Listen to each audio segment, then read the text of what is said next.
On the 1st of December 1948, a man was found dead on a quiet beach in Australia. He wore a fine suit, a white shirt, a tie.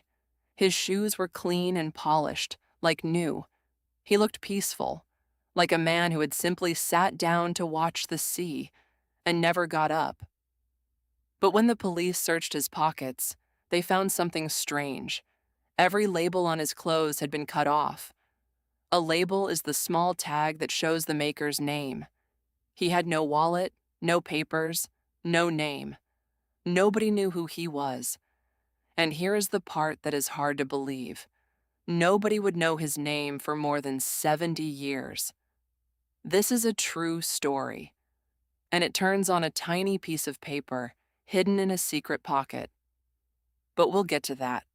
Let's go back to the evening before. December is summer in Australia, and Somerton Beach, near the city of Adelaide, was warm and calm. A young couple was walking by the water. They noticed a man lying in the sand, resting against the seawall. He raised his arm once, slowly. Then he was still. He's probably drunk, they thought, or just asleep. So they walked on. The next morning, he was in exactly the same position, but he was dead. The police arrived and studied the man carefully. He was about 45 years old, tall, fit, and strong. His clothes were expensive, but it was a hot summer morning, and he was dressed in a warm suit and tie. Why? In his pockets, they found small things: a bus ticket, a comb, some chewing gum, cigarettes and matches, but no money, and nothing that could prove his identity. Identity means who a person really is. It was like the man had been erased. Doctors examined the body, and they were confused. The man was healthy. His heart was strong. There was no wound, no mark, no sign of a fight. The doctors believed he was killed by poison, a substance that can kill you if it enters your body. But when they tested his blood, they found nothing. Whatever killed him had disappeared. Weeks later, the police found a clue at the Adelaide railway station. A clue is a small piece of information that helps you solve a mystery. The clue was a brown suitcase left there the day before the man died. Inside, there were clothes, a screwdriver, a knife, and some thread, the same unusual thread used to repair the dead man's trousers. The suitcase was his, but the labels? Cut off. Again.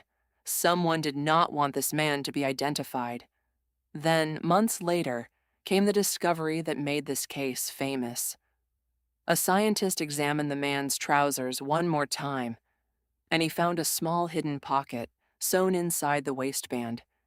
Inside it was a tiny piece of rolled-up paper. On the paper were two printed words: Tamám Shud. It's Persian. It means, "It is finished." The paper had been torn from the last page of a famous book of Persian poetry, the Rubaiyat of Omar Khayyam. So the police asked the public, "Does anyone have this exact book with the last page torn?" And amazingly, a man came forward. He said a stranger had thrown the book into his parked car near that same beach around the time of the death. A stranger is a person you don't know.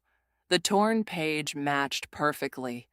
And in the back of that book, the police found two more secrets. First, 5 lines of capital letters written faintly in pencil, a code, a secret way of writing that hides a message. The best code breakers in the country tried to read it. They failed. Computers have tried ever since. They failed too. To this day, no one has solved it. Second, a telephone number. It belonged to a young nurse who lived just 5 minutes from the beach where the man died. The police visited her. When they showed her a plaster copy of the dead man's face, a detective said she looked shocked, as if she might fall to the floor. But she said she didn't know him. She asked the police to keep her name secret, and she kept her own secrets until the day she died. So the man was buried in Adelaide, under a stone for the unknown man. A grave with no name. A grave is the place where a person is buried. Years passed, then decades. People wrote books about him. This was the start of the Cold War, so some said he was a spy. Others said he was a heartbroken lover. Nobody could say for sure. Then, in 2021, scientists opened the grave. They took DNA from his hair that had survived inside an old plaster mask of his face.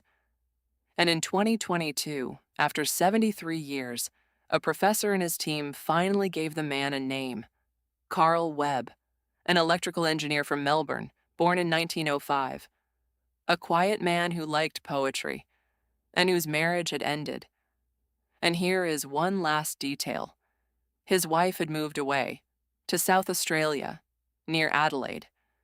Maybe that is why he was there. Maybe he came looking for her. But listen, even now, the biggest questions have no answers. Who cut the labels from his clothes? What does the code mean? Did the nurse know him? And how exactly did Carl Webb die on that quiet beach? We still don't know. Perhaps we never will. Tamám Shud. It is finished. But maybe it isn't. If true stories like this help you relax and learn English at the same time, there are more waiting for you here. Next time, a ship was found sailing across the ocean in perfect condition, with nobody on board. I'll see you there.